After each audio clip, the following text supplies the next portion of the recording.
Hello, the tubes of you. This video is by request. Some people wanted some more video of our Studio Live setup. Essentially what we have here is two 16.4.2 Studio Live Presonuses. We got two of them. This is the master board. This is the slave board.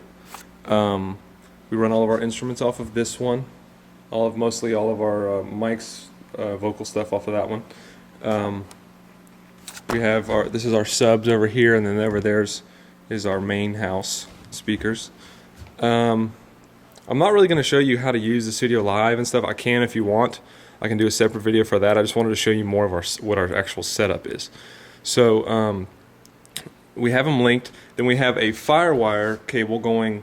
It goes FireWire out of this one into this one. Then there's another extra port here, and then we take that into the Mac Mini.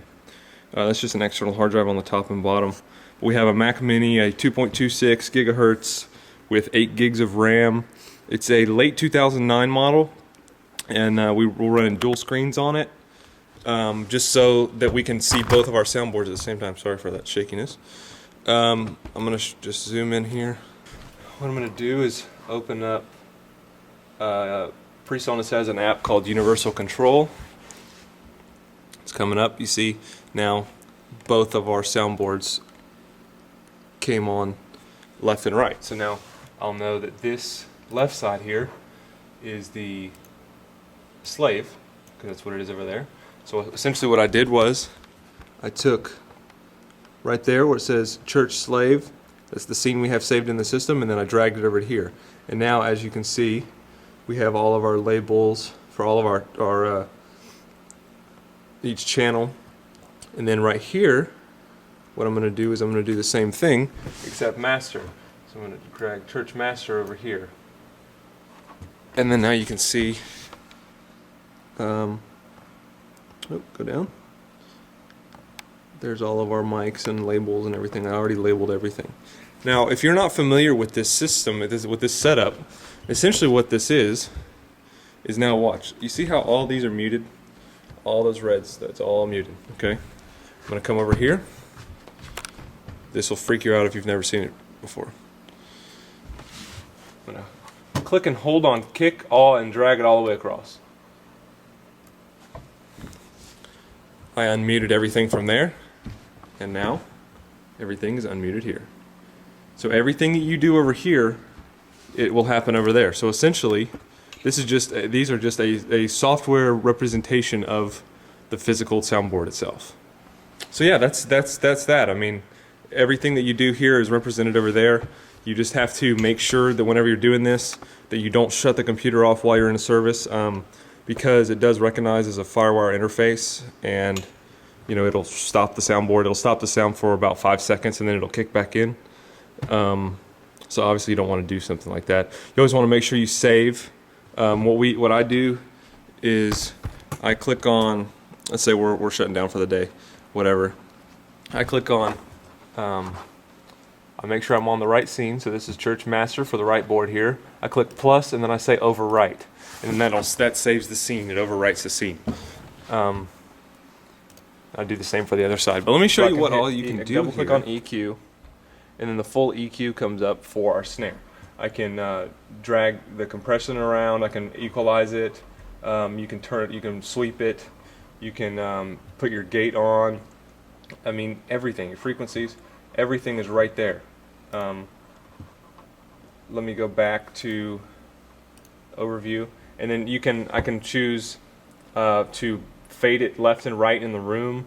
I can add effects to it. How much of the effects auxiliary I want to add. I can increase it in. Let me zoom in on the snare.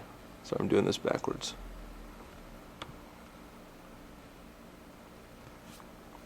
I can take aux 1 up for the snare. That would be really loud right there. I can take that up, whatever he wants, or whoever needs the snare. Whoever's in monitors 1 I can increase it for them, whatever they want. You can do everything here. Essentially, you don't really need to be over there. The only thing that I think that you can't do from this is increase the gains. Like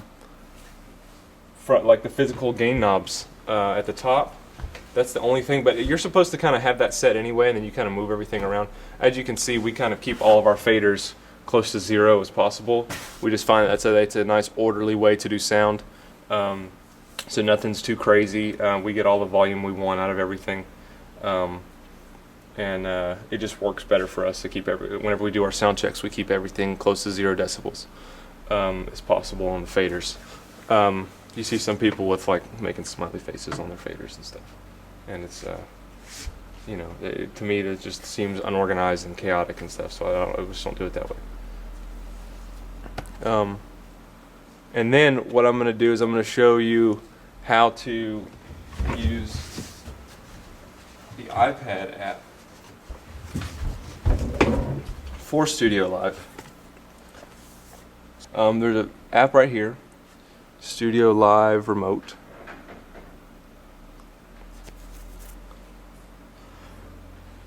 And then my iPad is connected to the same network as the Mac Mini. So our two Studio Live show up here. This is our master board, slave board. I just know. I think there's a way to label it. But I'm going to go into slave board right there, connect. Now if I turn it like this, as you can see, everything as it is here, right here, is on there. So kick drum, everything that I do, you can see it right there moving on the screen. No matter what you do, you can still do EQ. You can increase your gain. You can do your high pass filter. I mean everything. Your masters is always available right there to increase from your subgroups and your main slide. I've got guitar 1, 2. The only thing, I think the app is a little screwed up right now. Whenever you try to touch over here, it automatically jumps over again. I don't know why that happens, but you can do all that. Then there's aux mixer, and then here's all of our auxes, and then here's all the channels. So let's say I wanted to turn up snare drum and aux 2. I just select aux 2, find the snare drum, and then increase it. And obviously, you know, you want to do it very slowly because it increases it a lot. It's all your aux mix. You have a graphic EQ here. You can take each thing up and down. You can click on draw, and then I can actually move a complete graphic EQ just by dragging my finger across. So I'm going to flatten that back out, and it flattens it back.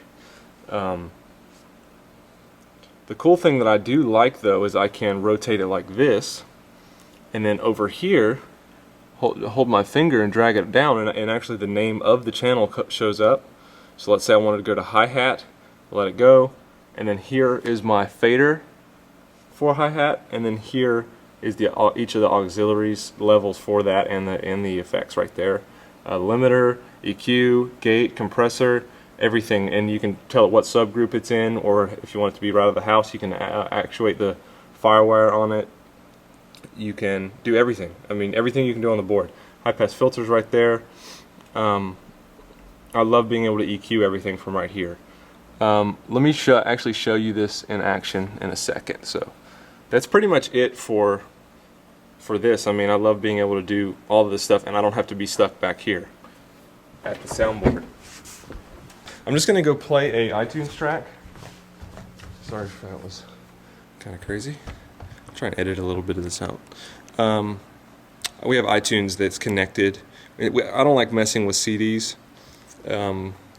because they're unreliable a lot, and they might skip. A singer comes in, they hand you a CD, and it's got scratches all over because they've been touring the world and no one's ever made a new CD of it and stuff. So what I do is I just import it into iTunes. We have an iTunes channel, and that way I can put it in any auxiliary I want for them to hear when the band is practicing on the stage or anything.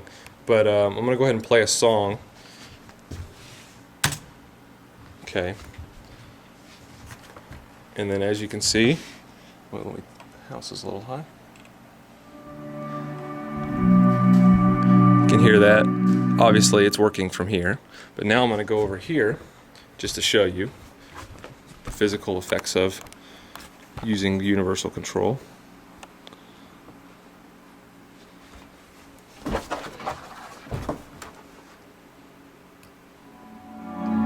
See?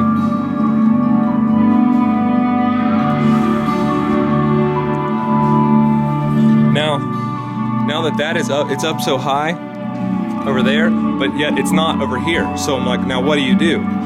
As soon as I touch this, watch, the sound will affect to where the physical board is. So watch, as soon as I touch it, barely at all, it comes right back down. But the way that I can get around that is, let me take it back up on the universal control. Now whenever I hit locate, you can see right there where it's actually at on the software. So now all I have to do, while it's in locate, the faders don't mess with anything. See, no matter what I do, it's not messing with the sound at all.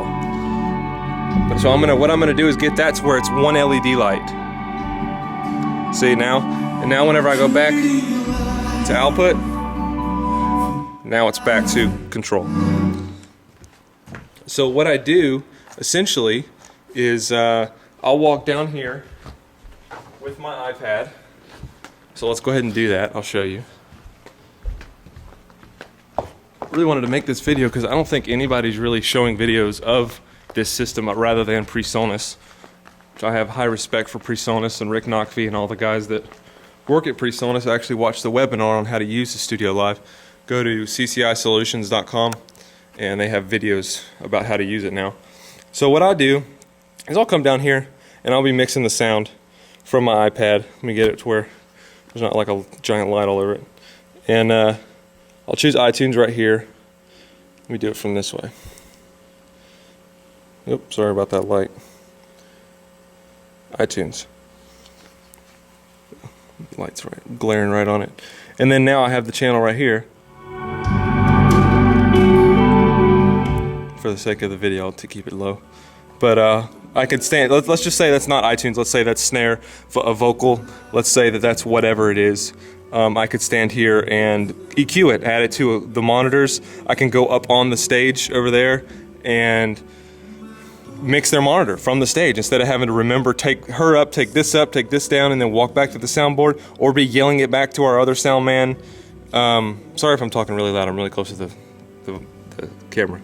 But anyway, I can, instead of having to do all that, I can do it from right here. And then all I have to do, let's say, let me make a bunch of changes here on this left side. This is our slave board. So I'm just gonna take a bunch of stuff down. Luckily I know where all these are, so I won't screwing everything up. Let's just, for whatever reason, I'm just doing this for purpose because I would never, ever take the volume somewhere like this. Okay, let's just say that I wanted to do that, okay? So I just moved all those up and down and wherever, it doesn't matter. Whatever I wanted to do. The auxiliaries automatically go, so I don't have to locate those, but the faders is what you want on the right spot.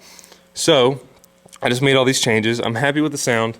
Now I want the soundboard to represent what I did here, because I don't want to touch one like I showed you a while ago. I touch this barely and all of a sudden the complete sound goes back to this level rather than where I had it before. So what I'm going to do is go back to the soundboard.